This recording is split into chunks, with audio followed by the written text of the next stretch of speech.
Salam, selamat berjumpa kembali rekan-rekan peserta kuliah Mekanika Teknik kelas A, B, dan C.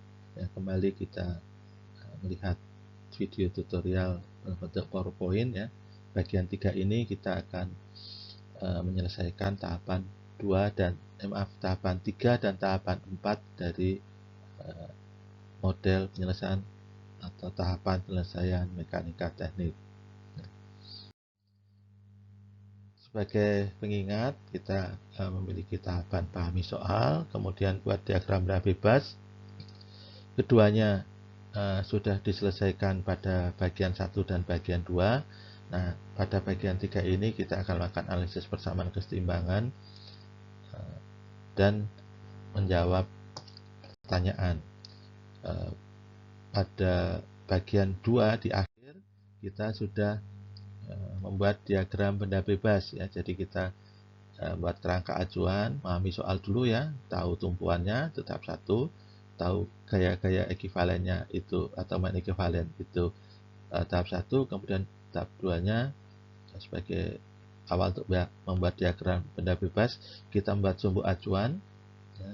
Ini yang dimaksud sumbu acuan untuk menentukan arah positif dari gaya arah X ke arah Y dan momen yang terjadi.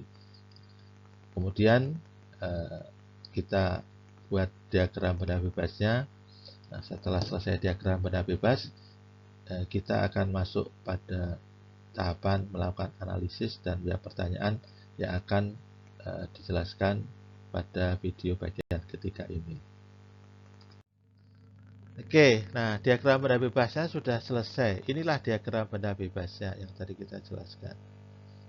Ada berapa yang tidak kita tahu? 1, 2, 3. Ingat dari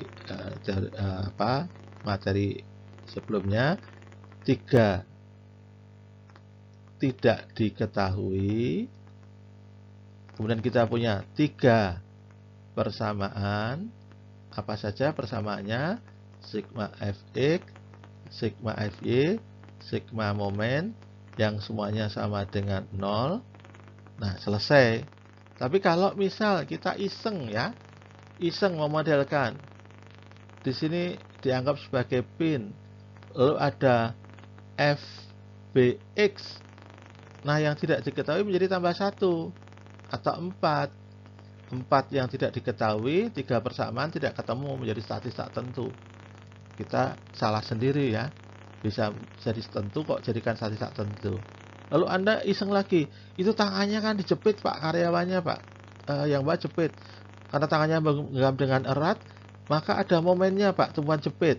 Ya silakan tambahkan kalau mau tidak selesai ya. Berarti tambah 1 lagi ya. Ini tadi ditambah Fbx, ini tambah momen di B. Jadi 5 yang tidak diketahui, 3 persamaannya tetap. Sama juga tidak selesai. Oke. Jadi bagaimana kita memodelkan di awal itu menjamin ya kemungkinan lebih besar kita untuk benar. Nah, karena kita itu statika, keseimbangan biasa, metodenya sederhana, hindari kondisi-kondisi statis tak tentu. Dan soal-soal ujian ya, saya belum pernah iseng membuat model statis tak tentu, selalu dibuang, kita buat menjadi statis tentu ya, supaya bisa diselesaikan karena Anda baru di awal-awal semester 2 dan di teknik industri ya, tidak akan intens ya, tidak akan penuh menggunakan penyelesaian mekanika. Oke, nah, lalu gunakan sigma Fx, sigma Fy, sigma 0 ya, itu analisis. Analisis seperti apa? Itu di sana ya. Anda tidak perlu menuliskan analisis ini ya, tidak perlu di jawabannya di lembar jawab Anda, tidak perlu ya. Yang penting adalah isinya, bukan keterangan analisisnya. Saya langsung tahu bahwa itu analisis. Tapi kalau mau ditulis ya terima kasih, berarti Anda terstruktur pola mikirnya. Nah, sigma Fx, sigma Fy, sigma M itu tidak harus berurutan penggunaannya. Boleh sigma Fy dulu, lalu sigma M baru sigma Fx, tergantung soal. Nah, dalam soal kita lihat bahwa yang tidak diketahui itu AX, AY, FB.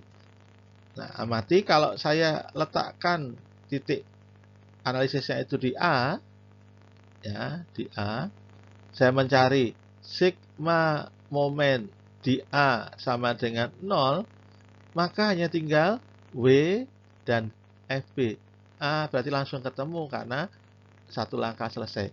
Karena itu kita gunakan, ya, setelah kita dapatkan nilai W, ya, itu kita cari, nah penulisannya adalah, saya tulis ulang, sigma momen di A, bukan sigma MA, karena MA itu bagian dari momen.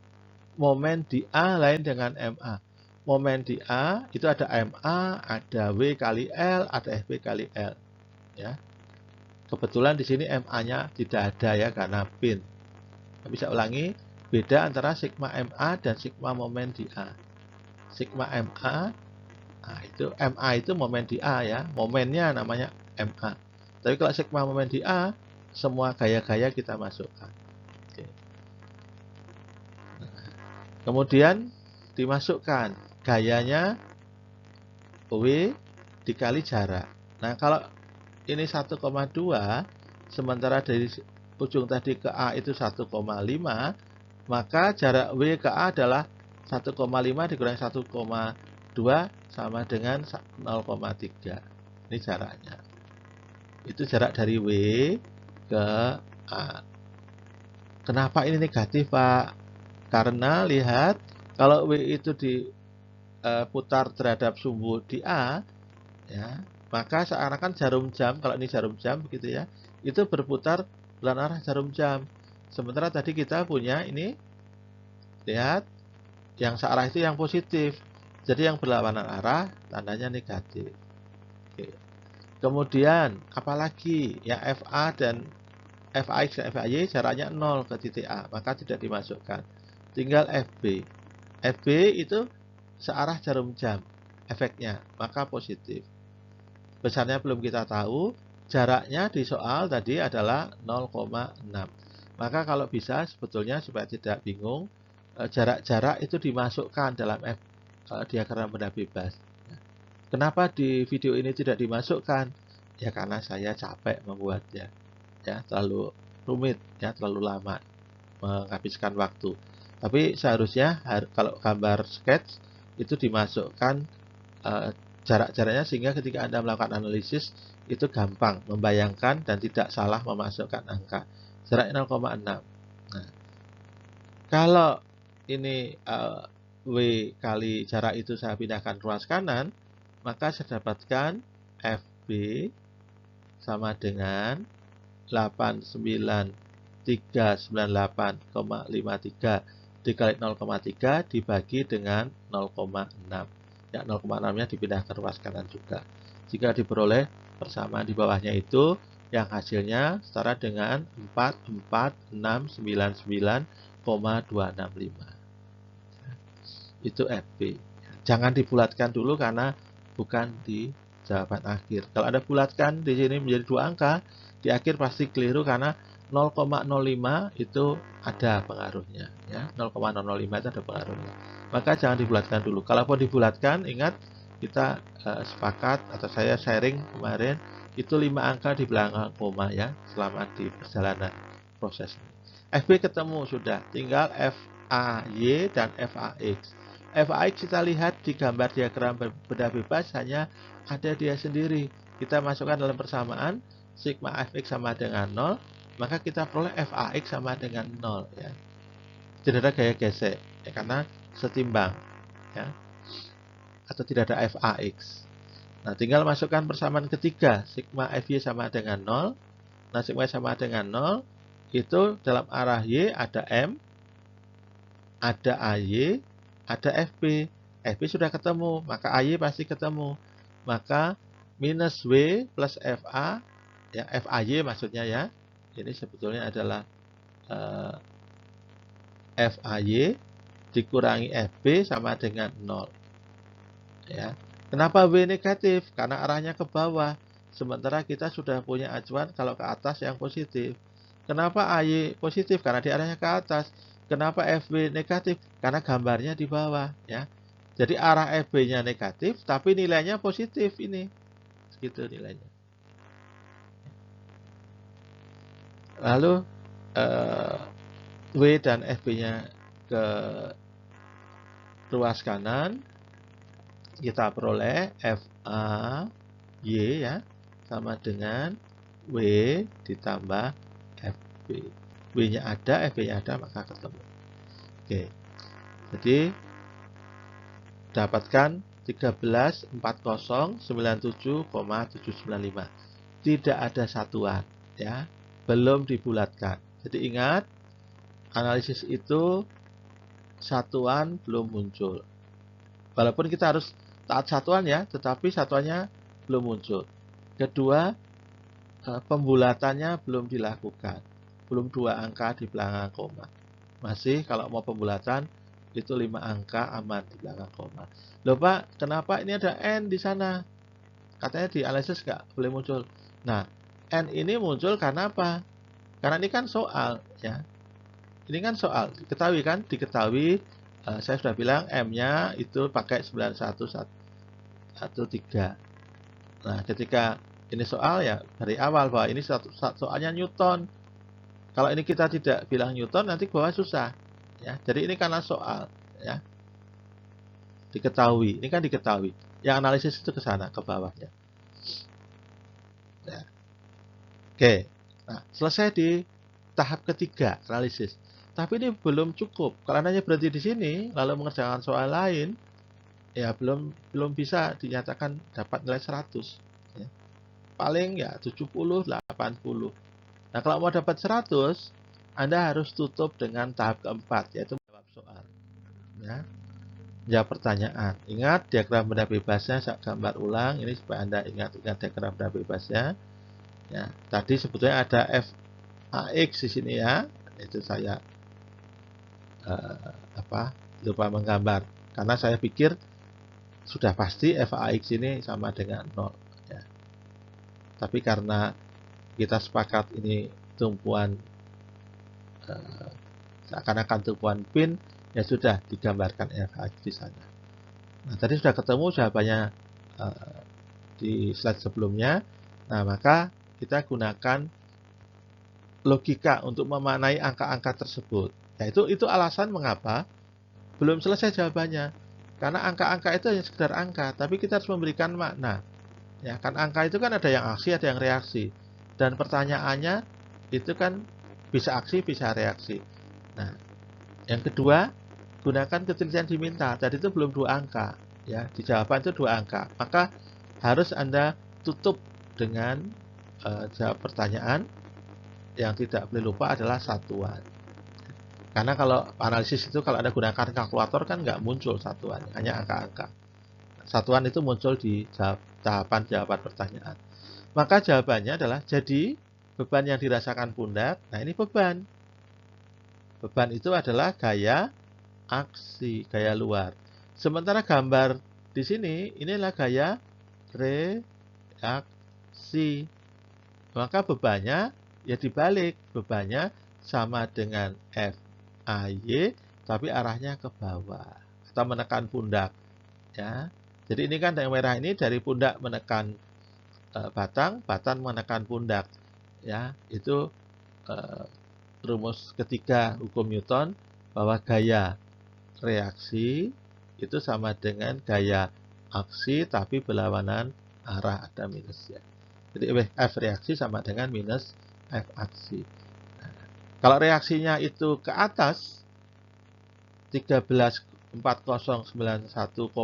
sekian tadi, maka gaya aksinya atau bebannya adalah ke bawah ya 134097 nah 80 ini baru pembulatan 2 angka, satuannya muncul di sini Newton. Ya, diberi keterangan lebih baik tekan ya supaya orang tahu. Dan gaya diberikan tangan, nah gaya diberikan berarti aksi. Nah, aksinya itu sama dengan FB arahnya. Berarti tinggal dituliskan sebesar 44697, nah ini 2 angka di belakang koma, pembulatan satuannya Newton, jangan lupa. Nah, tarik. Jadi tangan itu menarik, ya. Ini karena ini gaya aksi, tangan itu menarik batang ke bawah. Supaya apa? Supaya batangnya tidak terjungkir ke sana karena beratnya. Kalau tidak ditahan tangan, pasti batangnya akan jatuh, berputar pada poros di pundak searah berlawanan arah dengan jarum jam, ya, counter clockwise. Oke. Baik, nah ketika sudah dijawab, ya sudah selesai, tinggal dicocokkan. Nah, saya kalau mengoreksi, maka saya akan cek dulu. Pertama, saya akan cek diagram benda bebas, ya. Benar nggak? Kalau betul, baru saya masuk ke jawabnya. Betul tidak? Terutama dicek dua angka di belakang koma dan satuannya. Kalau jawabnya harusnya Newton, Anda tulis kilonewton, maka pasti keliru. Apalagi Anda tulis kilonewton meter, berarti Anda tidak paham bahwa ini satuan, bukan satuan gaya, tapi satuan momen. Nah, kalau DBB-nya betul, jawabnya betul, saya akan ceknya analisis. Ya. Betul nggak? Jangan-jangan analisisnya keliru, ya. Oke, itu cara saya menilai. Nah, tolong teman-teman menyesuaikan. Baik, setengah jam nih saya menjelaskan, ya. Videonya cukup panjang di bagian kedua ini, meskipun slide-nya lebih sedikit. Nah, terima kasih sudah menonton video ini sambil dan belajar. Saya ulangi lagi sebagai penutup, ketika ketemu soal mekanika teknik, langkah pertama adalah pahami soalnya. Langkah kedua, buat diagram benda bebasnya. Langkah ketiga apa? Langkah ketiga adalah lakukan analisis dengan persamaan keseimbangan. Kalau 2 dimensi berarti ada 3 persamaan. Ya, sigma fx, sigma y, sigma momen. Kalau 3 dimensi berarti ada 6 persamaan. Sigma fx, ya, sigma fy, sigma fz, semuanya harus sama dengan 0. Kemudian ada sigma momen x, sigma momen y, sigma momen z, ya, semuanya juga harus sama dengan 0. Ya. Jadi tidak banyak rumusnya. Asal diagram benda bebasnya betul, biasanya masukkan rumusnya juga betul. Ya, cuma butuh ketelitian saja. Nah, yang keempat, lalu lakukan jawabannya, ya, dari pertanyaan. Oke, kalau Anda 4 itu Anda lakukan, betul lah, kemudian besar betul. Dan kalau 1, 2, 3 Anda sudah lakukan, terutama sudah sampai 2 betul, sudah ada nilainya. Ya, karena kalau Anda sudah sampai diagram benda bebas betul, minimal sudah separuh jalan, ya, sampai situ. Yang lain-lainnya itu tinggal ketelitian. Ada orang yang memang tidak teliti, ya, sambil latihan nanti akan teliti. Oke, begitu.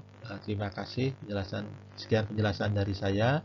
Sampai ketemu lagi di video-video tutorial yang lain. Ya.